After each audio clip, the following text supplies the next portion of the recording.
You have to take your eyes off the road quite a lot of the time to even know what you're clicking on, and you don't need me to tell you that's not terribly safe.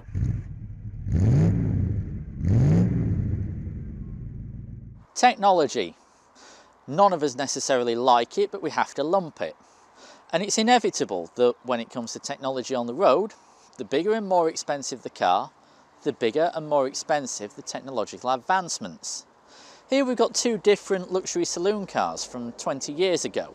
We've got the lightweight, aluminium bodied Jaguar X350 XJ, and over there, the E65 BMW 745 Li. Both these luxury limousines are now available for well under £3,000 starting price, and that makes them just as much competitors then as now. So let's get them both out on the road and find out which one is the best.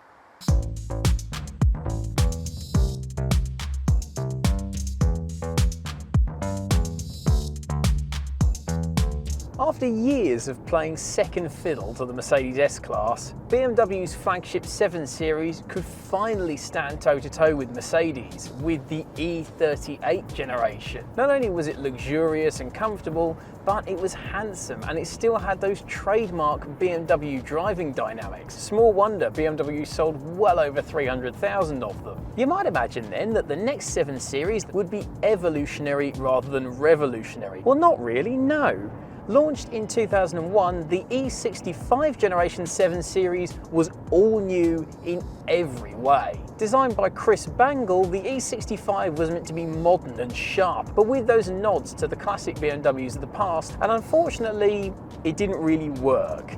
It sort of tries to mimic that sunglasses style headlight, but they just come across as a bit swollen and awkward. It's got these massive wide kidney grills on the front, albeit not actually that massive compared to today's BMW offerings. And at the rear, it looks like there's a big mattress just been plonked on the back of the car with that big swollen squared off tail. There was a focus on technology like never before with the 7 Series, starting with the Smart Key, a key that wasn't. It had keyless entry that detected when you were near and unlocked the doors for you. You put it into the dashboard and then push a race car style engine start button.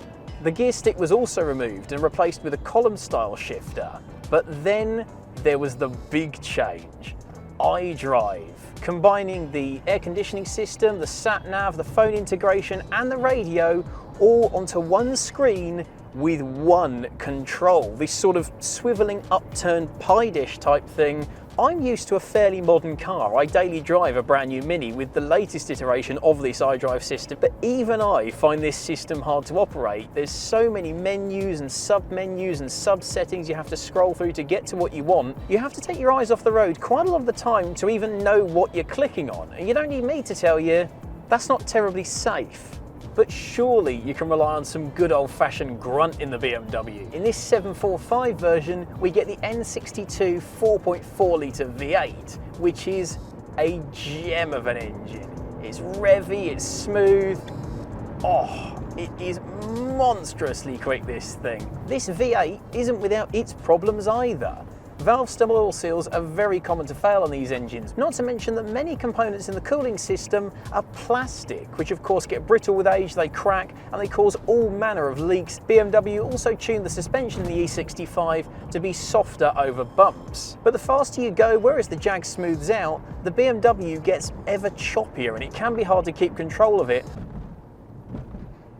It's not brilliant at low speeds either, to be honest, fairly choppy. But that said, if you drive it like a BMW and let that engine pull and do its thing, this feels like a proper sports saloon. The turn-in is sharp, the body control is superb for such a massive, heavy car, and behind the complexity of the iDrive system, the E65 has got plenty of useful technology in it as well. Put the car in reverse and the passenger side mirror tilts down automatically so you don't clout your wheels. The sat-nav directions appear in the rev counter, so you can just glance down to see where you're going, in between obviously continually looking at the iDrive to know what that's doing. And headlights that swivel with the steering wheel, albeit the Citroën DS was doing that back in 1967. The E65 7 Series then isn't a car you'll instantly fall in love with, but look at it like a bigger 3 or 5 Series with its sporty driving dynamics and its Teutonic simplicity in the interior design, and suddenly it all makes sense. It might not be quite the equal cruiser of the XJ8, but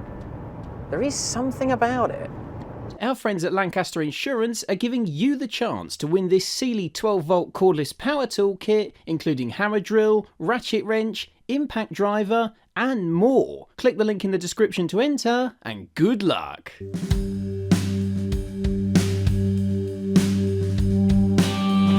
The X350 XJ attracted criticism from new car testers at the time because it wasn't revolutionary enough to look at, it wasn't revolutionary enough in feel, and in fact it appealed to exactly the same customers as Jaguar had always had. It's a case of meet the new boss, same as the old one.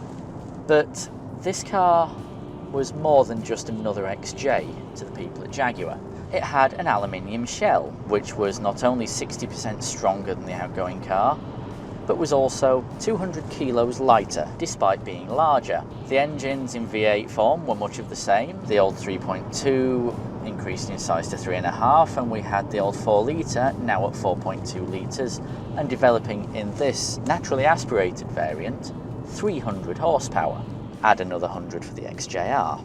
Underneath them there was a V6, bringing back the XJ6 name for the first time since 1997, and subsequently there would even be a diesel for the first time. I have to admit that I'm not the X350's greatest fan. I'd still have it over the BMW though. The Jaguar sounds better. The Jaguar, even in sport trim, rides better. And that's to say nothing about this car's impeccable party piece. Over the last 234 miles, my colleague Mr. Miller has achieved over 30 miles to the gallon in a 4.2 litre luxury executive express. That's the bonus that aluminium construction can bring. He'll be out there now in that Apple BMW, at best averaging 22 or 23. And the BMW feels its size as well, in a way that this Jaguar simply doesn't. Fundamentally, the thing that Jaguar got right with the X350 XJ, that BMW didn't with the 7 Series, was that cars that cost this much money aren't so much about the amount of toys that can be ladled into them, but they're about how they make the driver feel. The BMW is like a smartphone. Its iDrive system is quite well named because it feels, let's be honest, like what would happen if Apple made a luxury car 20 years ago. Jaguar realised that what people want when they're spending that sort of money isn't to have to learn how it works, it's that they want to feel special. And the wood, the simple touchscreen, the leather, the ease of operation makes the Jaguar a far more special feeling car than anything Munich could throw at it. The X350 is superior because objectively it's inferior. Come on then, which one's best? It's obviously this one. This one is the better riding car.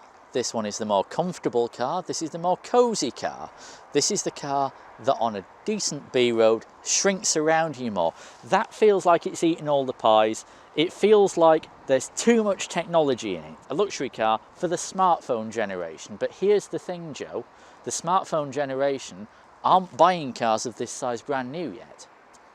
No, and for as much as I think the E65 is genuinely the better sports saloon. I think it handles better, I think it's genuinely faster, like for like, and it is the more enjoyable steer down a twisty road. However, if you are buying a sports saloon, you're not buying a 7 Series or an XJ, you're buying an M5. If you want a limousine that can occasionally turn its hand to a bit of fast cross-country driving, the X350 is far better at it. That's just a fact. The BMW is decent, but the Jag is a cut above, and it makes you feel special. And when you're spending the kind of money that these were brand new, that's what you want. The Jag, it's the winner.